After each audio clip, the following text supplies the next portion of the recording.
The rooftop restaurant was the kind of place where the menu didn't list prices because the people who belonged there never needed to ask. Sophie Harmon had been staring at hers for 40 seconds, long enough to do the math 3 times.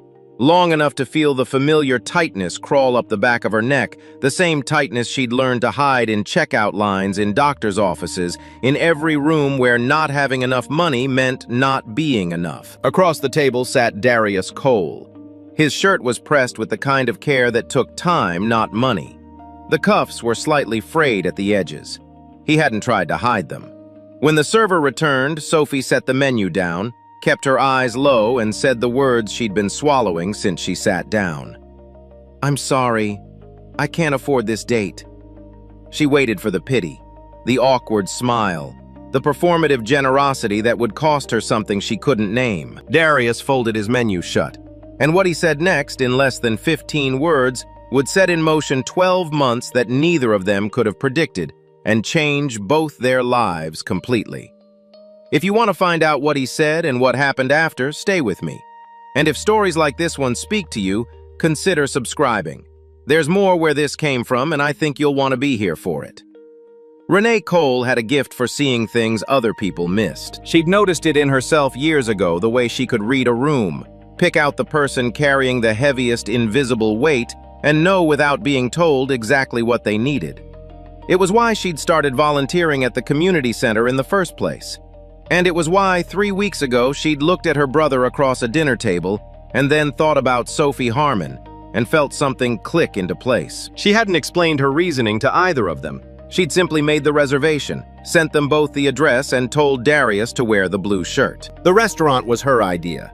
Renee had chosen it because Sophie spent every day pouring herself into other people's crises, other people's recoveries, other people's fresh starts.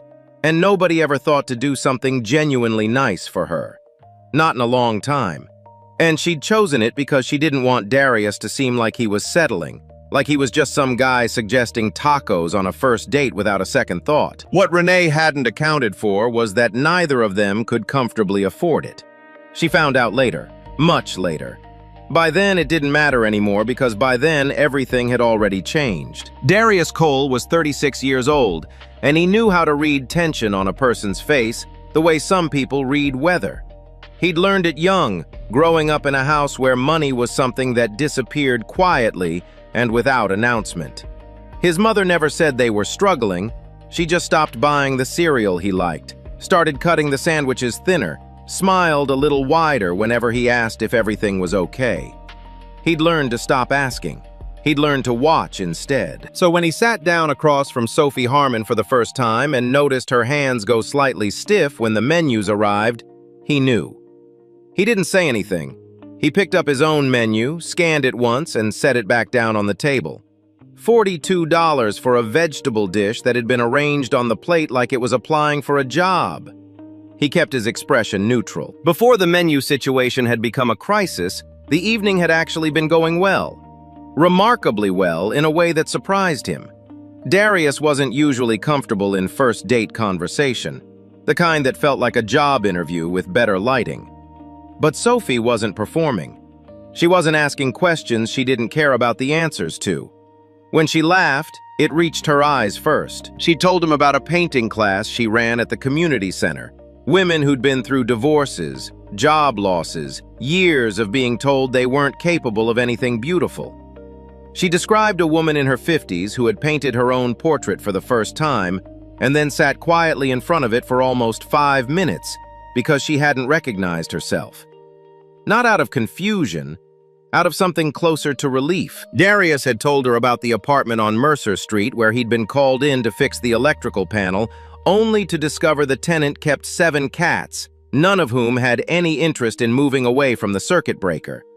He'd had to relocate 4 of them by hand before he could even open the box. Sophie had laughed so hard she had to put down her water glass. They were in the space of 40 minutes already talking like 2 people who had known each other longer than they had. And then the server came back to take their order. Sophie saw the numbers on the menu the moment it was placed in front of her. She'd been careful not to react. She'd straightened slightly in her chair, kept her face calm, let her eyes move across the page at a normal speed. But her hands, Her hands had found the edge of the menu and held on. She was good at math, she had to be. The kind of math that happened quietly in her head in seconds. Grocery store math, pharmacy math, the math of figuring out which bill to pay first and which one could wait another 10 days without consequence. She did it automatically now, the same way other people checked the time. The dinner, if they ordered reasonably, would run somewhere between $90 and $120 before tip. She had $63 in her checking account and didn't get paid until Thursday. She could put it on her credit card. She had done that before in moments like this, in moments when the cost of appearing normal was cheaper than the cost of being seen. But her credit card was already carrying the last of what she owed from her mother's hospital stay 2 years ago. A number she'd been chipping away at for so long, it had started to feel permanent, like a scar. She thought about Vincent briefly the way you think about a sore tooth involuntarily and not with affection. Vincent had helped her pay off part of that debt. He'd done it without being asked, and he'd never once let her forget it. She'd spent 18 months learning what that kind of help actually cost. The server returned. He described the evening's tasting menu in careful detail.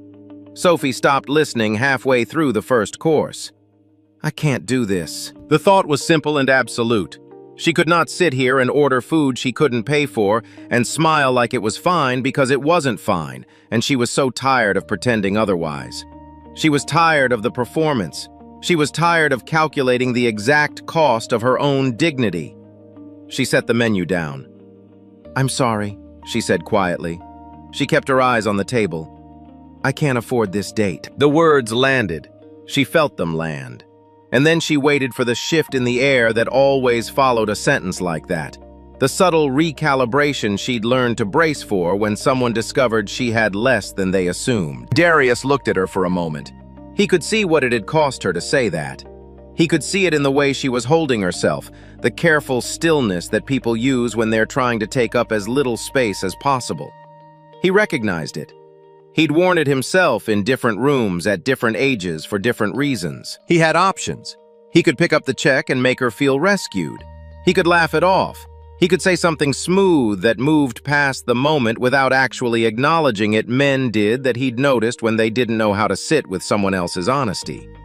He didn't want to do any of those things.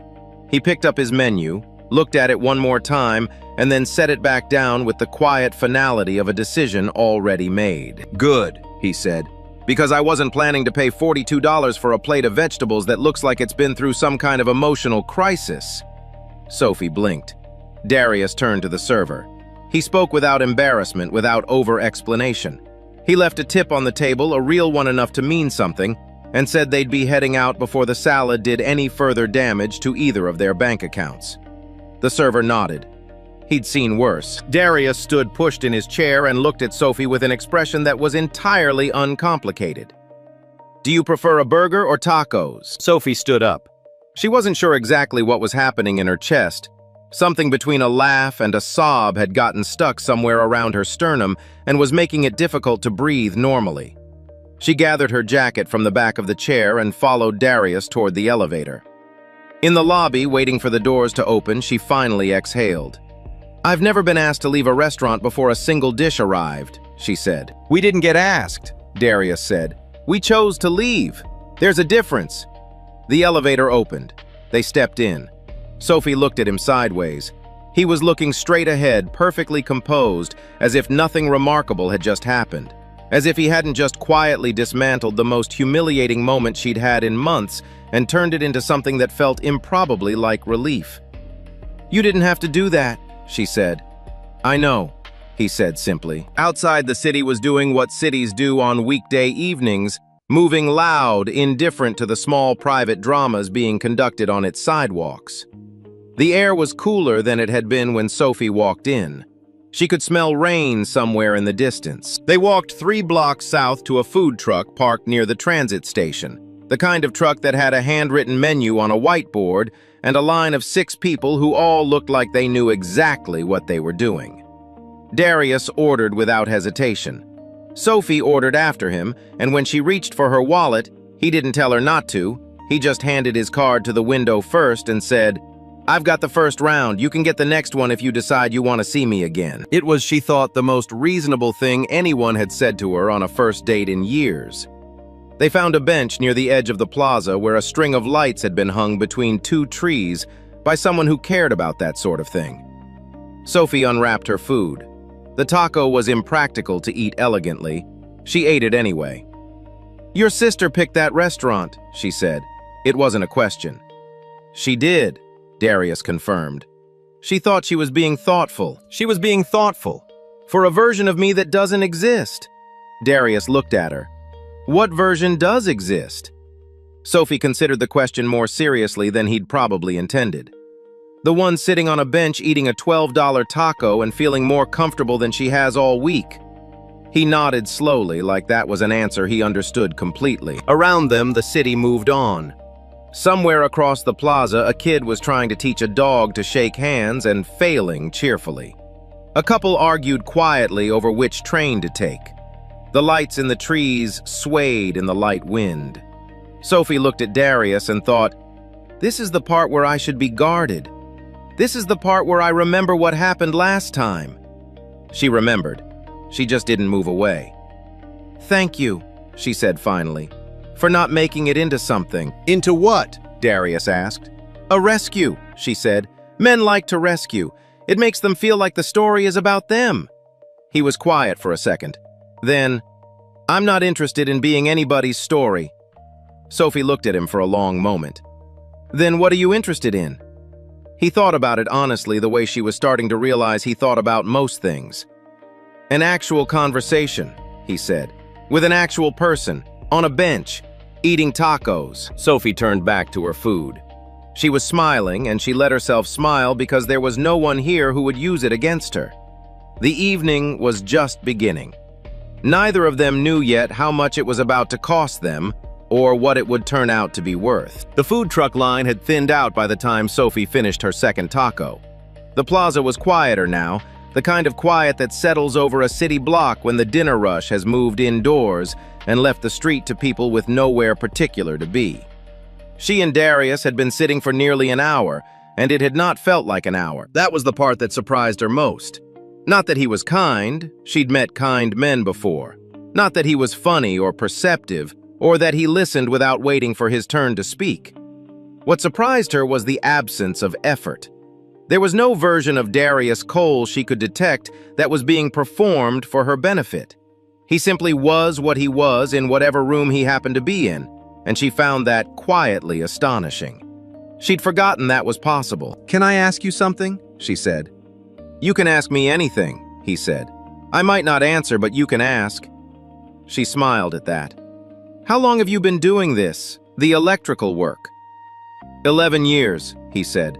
"Started doing it to help a landlord in my building who couldn't afford to hire anyone. He taught me the basics. I got certified eventually." He paused. "It's not glamorous." "Neither is most things that actually matter," Sophie said. He looked at her. "What made you go into community work?" She turned the question over for a moment.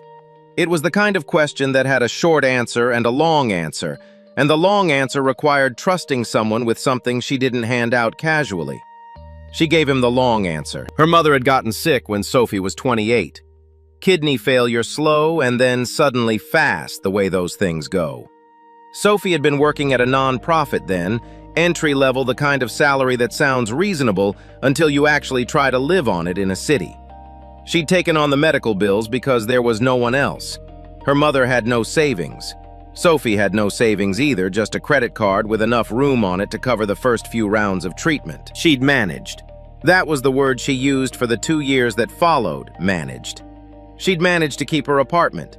She'd managed to keep her job. She'd managed to keep herself together enough to show up every day and help other women navigate their own financial disasters while quietly drowning in hers. That was when she met Vincent Hale. He was on the board of a foundation that donated to the center. He was exactly the kind of man who made a room feel like it rearranged itself around him when he walked in. Tall, polished, possessed of the particular confidence that comes from never having had to wonder if the card would go through. He'd asked her to dinner 3 times before she said yes, and she'd said yes on the 3rd time because she was 29 years old and tired, and he was persistent in a way she'd mistaken for devotion. He'd helped her pay off part of the medical debt. He hadn't offered, she hadn't asked. He'd simply noticed the credit card statement on her kitchen counter one evening and transferred the money the next morning. She'd been so exhausted and so grateful that she'd cried. It took her 4 months to understand what he'd bought with that transfer. He used it like a key, she told Darius. Her voice was steady. She'd told this story before in therapy in whispered pieces to her closest friends, but never like this. Not all at once. Not to someone she'd known for less than 2 hours. Every time I disagreed with him, every time I tried to have a boundary, he'd bring it up. Not loudly, he didn't need to be loud. He'd just remind me very quietly of what he'd done for me. And somehow I'd find myself apologizing for things I hadn't done wrong. Darius hadn't moved. He was listening the way people listen when they're not thinking about what they're going to say next fully without an exit strategy. "How long?" he asked. 18 months, she said. Long enough to forget who I was before him, not long enough to do permanent damage. She paused. "I think." "You know what you were doing in those 18 months?" Darius said quietly. "Surviving," she said. "Yeah," he said. "Just that." She looked at him. "You understand that specifically, not just generally. My mother used to sort through coins in her coat pocket before we went into the grocery store," he said. "She'd do it outside by the door so I wouldn't see inside the store when she counted what she had. She always smiled when she came back to me. Said she was just checking for the loyalty card." He was quiet for a second. "I was 9 before I figured out what she was actually doing. And even then I pretended I didn't know because I didn't want her to feel like I'd seen it." Sophie felt something tighten in her throat. "You were protecting her." "She was protecting me," he said. "I was just trying to protect her dignity. There's a difference." He looked out at the plaza. "People think being poor is about money. It's not just about money, it's about the look on someone's face when they find out. It's about the 100 small performances you run every day so nobody finds out." Sophie was quiet. The string lights in the trees moved in the breeze. "I almost didn't come tonight," she said. "I stood outside my apartment for 10 minutes trying to talk myself out of it." "What made you come?" She thought about it. "I didn't want to give the fear the win," she said. "It's gotten enough of those lately." Darius nodded. He started to say something else, and then Sophie's phone buzzed on the bench between them. She glanced down automatically. The screen lit up with a name she recognized immediately, and below it a message that was short enough to read in full before she could look away. "Out on a date with a broke single dad. Guess you really are out of options." She turned the phone face down, but not fast enough. Darius had seen the name. He hadn't read the full message, he'd only caught the shape of it. But he'd seen the name, and he'd seen the way Sophie's entire body had shifted in the space of one breath. "You don't have to explain anything," he said. "I know," she said, but she didn't move. She was staring at the upturned phone like it was something that might move on its own. "Do you want to go?" he asked. She shook her head, then stopped, then shook it again more firmly. "No," she said. "I don't want to go. I want to stay here. I'm just—" She paused. "He does that. He picks the exact moment when I'm starting to feel okay, and he finds the seam and pushes." "Who is he?" Darius asked. Not aggressively, just plainly. Sophie picked up her phone, looked at it for a moment, and then put it in her bag. "Vincent Hale," she said. "My ex, and a donor with a seat on the grant committee that's currently reviewing a funding application for my center." Darius was still. "How much does the grant matter?" "It would fund a vocational training kitchen for women coming out of poverty. Divorce, job loss, domestic situations." She looked at him. "There are 14 women already on a waiting list for that program. Some of them have kids. Some of them haven't had a stable income in years." She paused. "It matters a lot. And he knows that.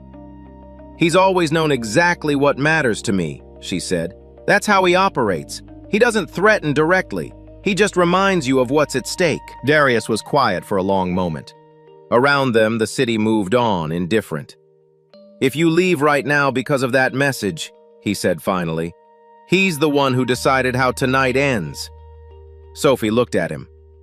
I'm not telling you what to do, Darius said.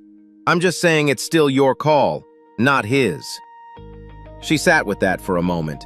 The truth of it settled slowly the way things settle when they're heavier than they first appear. She told him the rest. All of it.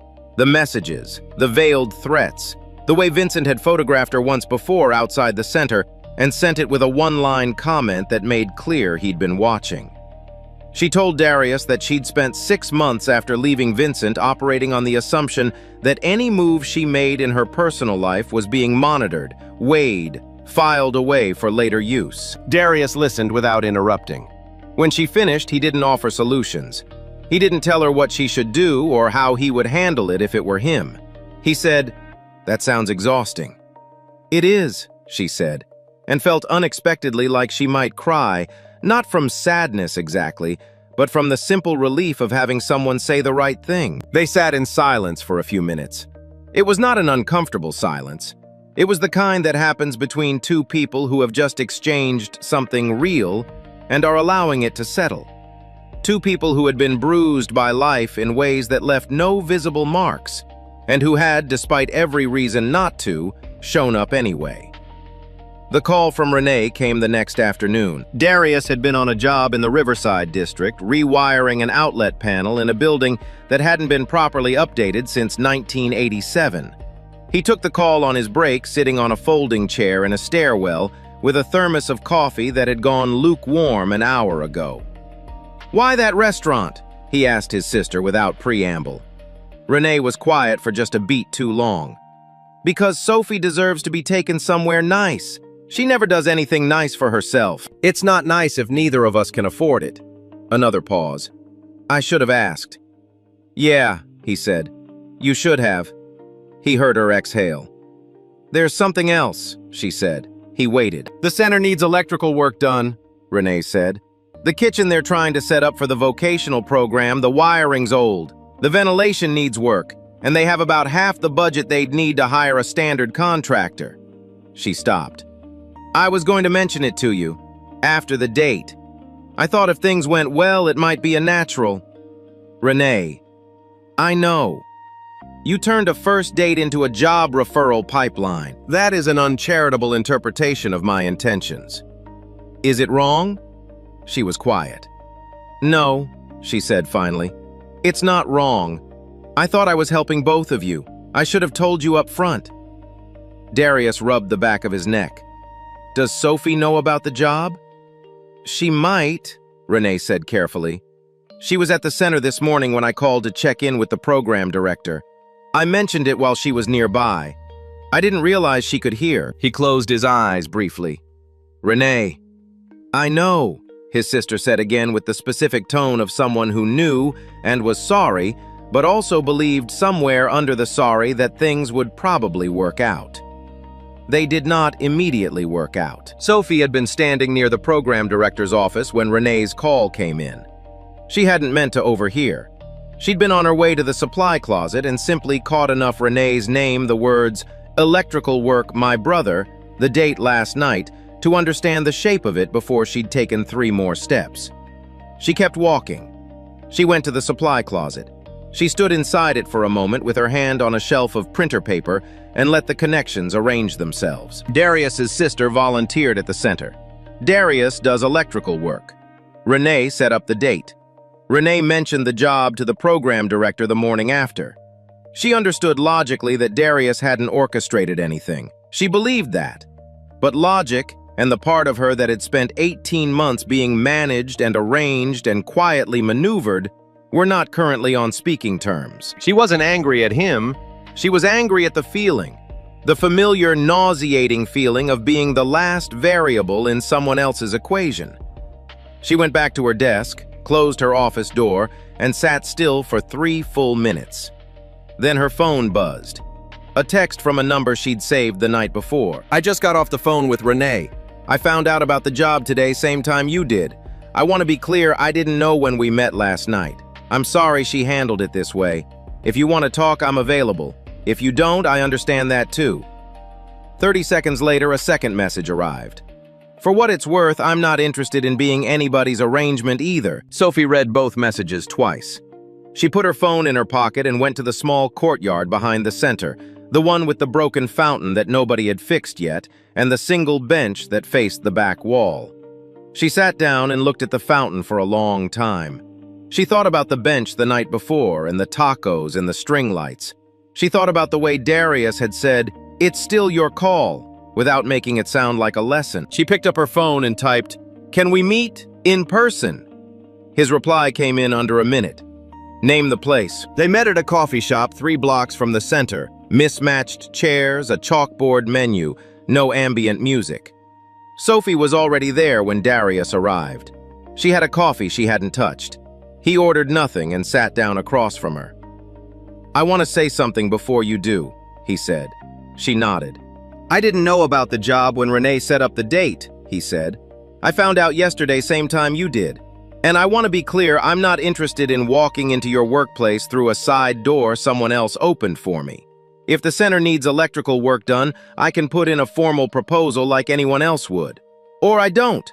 Either way, it has nothing to do with this." He said this without defining it. He didn't need to. Sophie looked at him. "I believe you," she said. "But..." "No, but..." she said. "I believe you.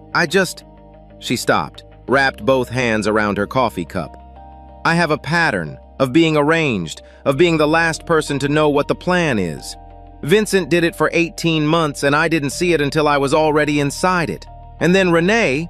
She paused. "I know it's not the same thing. I know the intentions are completely different. But my nervous system doesn't always distinguish between intentions." Darius was quiet for a moment. "That's fair," he said. "I'm not asking you to apologize for your sister. I know you're not. I'm just explaining why I needed to sit across from you and hear you say it directly." "I understand that," he said, without impatience, without the slight edge that crept into men's voices when they felt they were being made to prove themselves unnecessarily. She finally took a sip of her coffee. It was cold. She drank it anyway. "There's still the Vincent problem," she said. "Tell me what you're thinking." She'd been thinking about it since the night before. "The grant committee meets in 2 days," she said. "Vincent has a seat. He's not the chair, but he has influence and he knows how to use it quietly. If he decides to raise questions about my professional conduct, about whether I have a personal relationship with a contractor being considered for center work, he can do enough damage to delay the application. Or worse." "Do you have documentation of his behavior?" Darius asked. "The messages, the photo." "I have them," Sophie said. "On my phone. I've had them for a while. I kept them because I don't know. Because part of me knew it would come to this eventually." "Have you shown anyone?" "No." She looked down at her cup. "I was embarrassed, which I realize is the exact mechanism he was counting on." Darius leaned forward slightly. "You have evidence. You have a pattern of behavior on record. And you have a committee that presumably doesn't want one of its members weaponizing his position to control a staff member at an organization he's supposed to be supporting." Sophie looked at him. "You think I should bring it to the committee?" "I think you should decide what you want to do," he said carefully. "And then do it. I'll be wherever you need me to be." He paused. "Or not in the room at all, if that's easier." She shook her head slowly. "No," she said. "I think I might need you there. In the back of it." He nodded once. "Then I'll be there." That evening, Sophie sat at her kitchen table with her phone and a legal pad and went through every message Vincent had sent her over the past 3 months. She wrote down dates, times, exact wording. She organized them chronologically. She looked at the photograph he'd sent her and Darius at the plaza, taken from a distance with the single line of commentary beneath it. And she did not let herself look away from it. She had spent a year and a half learning to look away. She was done with that. She called her program director Diane at 9 o'clock in the evening and laid out everything plainly. Diane listened without interrupting. When Sophie finished, there was a pause. "How long has this been going on?" Diane asked. "The escalation started about a month ago," Sophie said, "when he found out the grant application was moving forward." "You should have come to me then," Diane said. "I know," Sophie said. "I wasn't ready." "I'm going to call the committee chair tonight," Diane said. "You bring the documentation tomorrow morning." Sophie exhaled. "Thank you." "Don't thank me," Diane said. "You did the hard part. You kept the receipts." Darius, meanwhile, was sitting on the edge of his son's bed watching Miles sleep. Miles was sprawled sideways across the mattress with one arm hanging off the edge, which was how he always slept, as if gravity were a negotiation he was losing on purpose. Darius thought about what it would mean to walk into that committee room. He wasn't naive about optics. He was a black man, a single father, a tradesman who worked jobs and loaded delivery vans on weekends. He knew exactly how certain rooms looked at people who arrived in his particular combination of categories. He knew the specific quality of the pause that happened when he said his name in certain offices. He'd learned to hold himself very still in those moments to wait for the room to catch up to the fact that he was exactly as competent and exactly as worthy of being there as anyone else. It was exhausting. It had always been exhausting. He'd just gotten very good at not showing the exhaustion. He looked at Miles. Miles made a small sound in his sleep and pulled his arm back onto the bed. What would you tell him, Darius thought, if he came to you at 16 and said there was someone he cared about and it was going to cost him something to show up for her? What would you tell him? He already knew the answer. He'd known it since he was 9 years old, watching his mother count coins by a grocery store door and smile like it was nothing. You don't walk away from something real just because it's inconvenient to show up for it. He turned off Miles's bedside lamp, went to the kitchen and drafted the proposal for the center's electrical work. Clear, itemized, professionally formatted with references, and a non-profit support rate that was fair and documented. He sent it to Diane's professional email with a note that said it was for consideration on its own merits, independent of any personal connection. Then he texted Sophie. "Proposals sent to Diane. Everything above board. You go in tomorrow and say what you need to say. Don't worry about me. I've been in uncomfortable rooms before." Her reply came a few minutes later. "I know. That's not what I'm worried about." "What are you worried about?" A pause. Then, "That I'll lose my nerve at the wrong moment." He typed back, "You won't. I've seen you talk about a woman who painted her own face and cried because she didn't recognize herself. You said it like it was the most important thing in the world. That's not someone who loses her nerve." Another pause. Longer. "That's a very specific thing to remember from a first conversation. I was paying attention." He put the phone down and finished his coffee. Tomorrow was going to ask something of both of them. He intended to show up for it. The committee room was on the 4th floor of a building that smelled like carpet cleaner and old coffee. It had a long rectangular table, 12 chairs, a projector screen nobody had lowered, and windows that looked out over a parking structure. It was not a dramatic room. It was the kind of room where decisions got made by people who had learned to dress the making of decisions in the language of procedure. Sophie arrived 20 minutes early. Diane was already there, setting up at the far end of the table with a folder and the calm expression of someone who had already decided what was going to happen and was simply waiting for the room to catch up. "How are you?" Diane asked. "Functional," Sophie said. "That's enough," Diane said. "Sit down." Sophie sat. She had her phone in her bag and a printed copy of the documentation, the messages, the photograph, the timeline in a manila folder on her lap. She had read it all again that morning, sitting at her kitchen table, until it stopped feeling like something she had to get through and started feeling like something she meant. The committee members arrived over the following 10 minutes. 7 of them, plus the chair, Margaret Osei, a woman in her 60s with close-cropped gray hair, and the particular stillness that comes from decades of running meetings where people tried to waste her time. Margaret had reviewed the documentation the previous evening after Diane called. She greeted Sophie with a nod and took her seat at the head of the table. Darius arrived shortly after. He came in through the main door, nodded to the room, and took a position near the wall at the back, close to the door away from the table, clearly present as a submitted contractor and nothing more. He caught Sophie's eye when she turned and gave her a slight nod. She turned back to her folder. Vincent Hale arrived at 2 minutes before the hour. He was, as always, impeccable. Dark suit, no tie, the kind of effortless presentation that required considerable effort to maintain. He scanned the room when he entered, cataloging, assessing, placing everyone in their correct order of relevance. When his eyes reached Sophie, something shifted almost imperceptibly in his expression. Not surprise, more like the adjustment a chess player makes when a piece moves somewhere unexpected. He took his seat without acknowledging her. He did not appear to notice Darius at the back of the room. The meeting began with standard business minutes from the previous session. 2 agenda items unrelated to Sophie's center, a brief calendar discussion. Margaret moved through it efficiently. Sophie sat and kept her breathing even and waited. When they reached the center's grant application, Margaret introduced it with a factual summary, then said without preamble that before the committee moved to discussion, there was a procedural matter to address.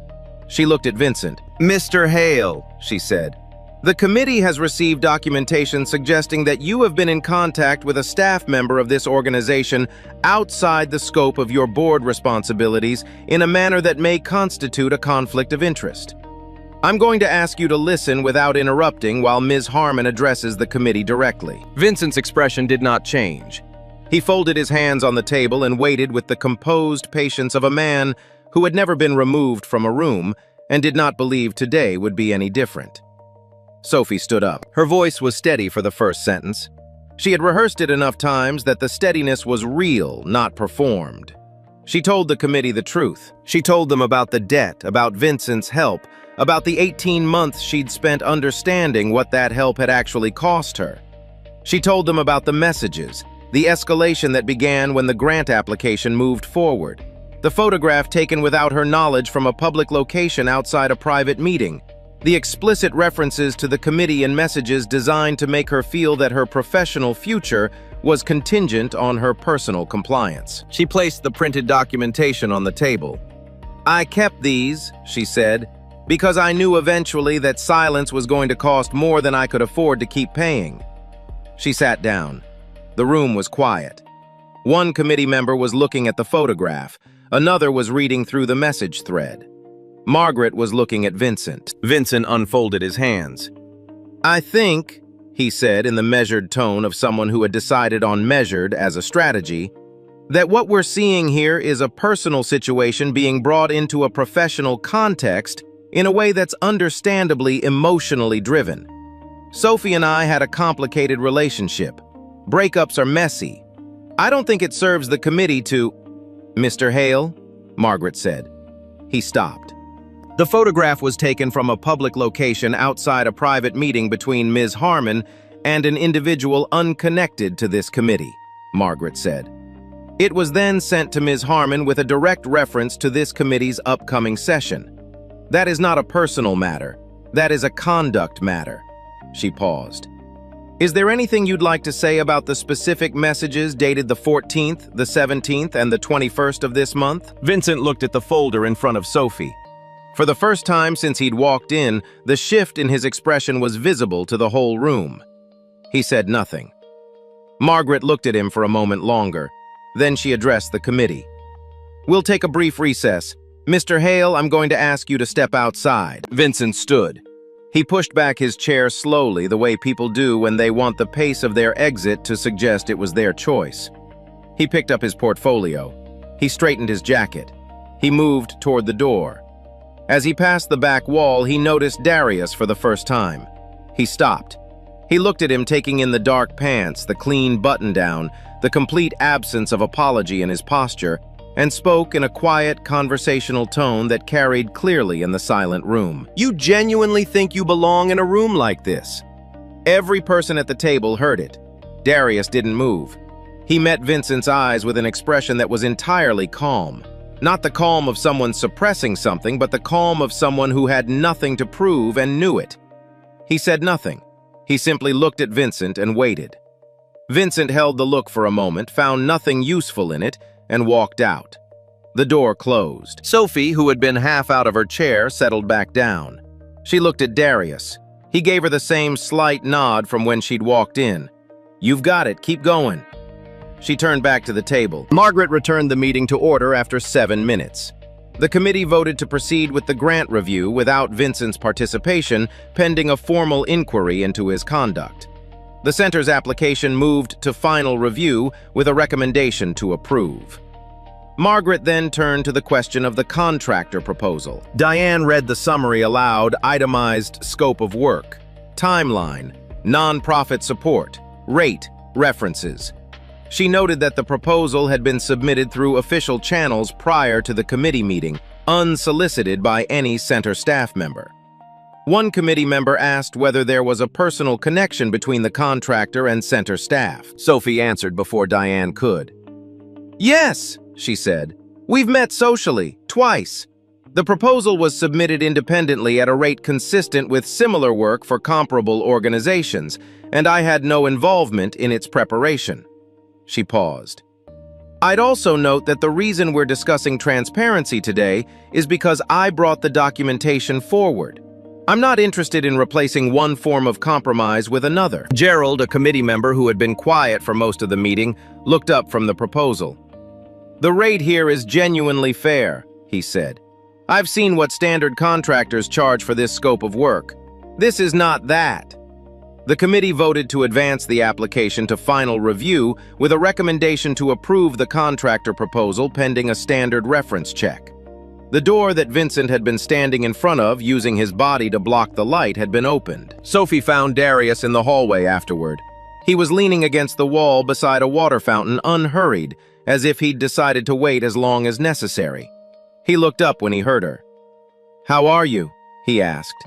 She almost said functional, then stopped and almost laughed, remembering she'd used that word with Diane that morning in an entirely different register.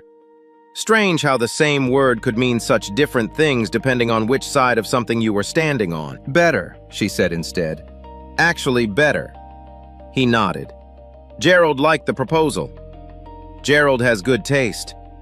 A moment passed between them, a few seconds in a hallway that smelled like carpet cleaner, carrying the particular weight of an exhale after something long and held. "You didn't say anything," she said, "when Vincent stopped next to you." "No." "Why not?" "Because you were in the middle of doing something important," he said. "Anything I said in that moment would have made it about me. He wanted me to react. He wanted a scene to redirect the room toward." He paused. "I wasn't going to give him that." Sophie looked at him. "He asked if you thought you belonged in that room." "I know." "Do you?" Darius met her eyes. "I was there, wasn't I?" he said simply. She held his gaze for a moment, then, "Thank you for being in the back of the room and not the front of it." "You did the work," he said. "I just didn't get in the way." "That's not a small thing," she said. "Most people don't know how to do that." He was quiet for a second, then, "You okay?" "Actually okay." Sophie considered the question seriously. "Ask me again in an hour," she said.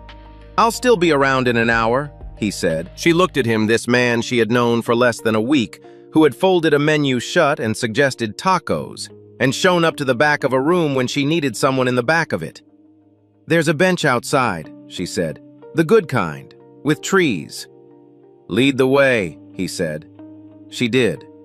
The grant came through 6 weeks later. Sophie got the call on a Tuesday morning, standing in the center's small kitchen with a cup of coffee she'd been reheating since 7 a.m. Diane knocked on the doorframe, held up her phone and said, "Full approval," in a voice that was trying very hard to remain professional and not quite managing it. Sophie set down her coffee cup, put both hands flat on the counter and breathed for a moment. Then she called Darius. He was on a job. She could hear the background noise of a building site, the acoustics of a space with no furniture yet. He picked up on the second ring. "It came through," she said. A pause. Then, "All of it." "All of it." Another pause longer. "Okay," he said. His voice had the quality of someone who had learned not to celebrate too early and was now carefully, deliberately allowing himself to. "Okay, that's really good." "Yeah," she said. "I'll call you tonight," he said. "We should do something. To market." "Tacos," she said. She could hear the smile in his voice. Obviously tacos. Construction on the vocational kitchen began 3 weeks after that. Darius ran the project himself with a 2-man crew, Patrick, a younger guy who'd been apprenticing with him for 2 years, and Ray, a veteran electrician with 4 decades in the trade and the unhurried competence that comes from having seen every possible way a job can go wrong. They worked 4 days a week around the center's schedule, which meant early mornings and occasional Saturdays. Ray noticed things. On the 3rd week, during a lunch break in the parking lot, he looked at Darius over a sandwich and said, "That woman in there, the coordinator." "Sophie," Darius said. "She looks at you like she's deciding something," Ray said. "She's always deciding something," Darius said. "That's kind of how she operates." Ray considered this. "Is that a problem?" "No," Darius said. "It's one of the better things about her." Ray nodded in the manner of a man who had learned which conversations to continue and which ones to leave where they were. He finished his sandwich. They went back inside. Renee came by the center one afternoon in the 5th week of construction, ostensibly to drop off supplies for a program she still supported as a volunteer. She found Sophie in the courtyard, the one with the broken fountain, the bench that faced the back wall. They sat together for almost an hour. Renee apologized without qualification for what she'd done, and Sophie accepted the apology without pretending it hadn't mattered.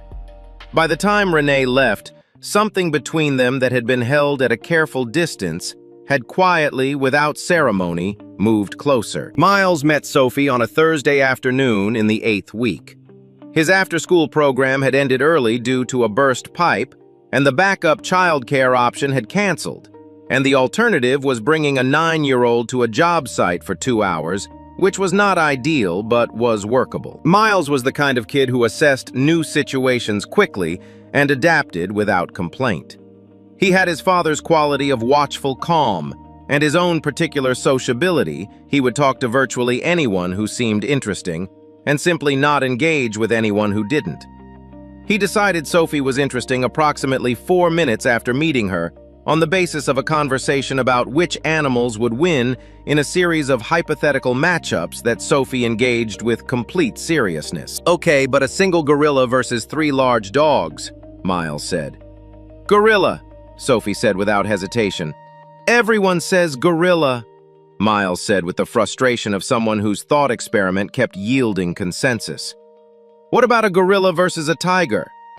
"Now we're talking," Sophie said and pulled up a stool at the unfinished kitchen counter. Darius, rewiring an outlet panel 12 feet away, listened to his son and Sophie conduct a 40-minute animal tournament with the focused intensity of a legal proceeding, and felt something settle in his chest that he didn't have an exact name for, but recognized by the warmth it carried. The following Thursday, Miles appeared again, this time with a small box of cupcakes, slightly lopsided frosting applied with enthusiasm rather than precision.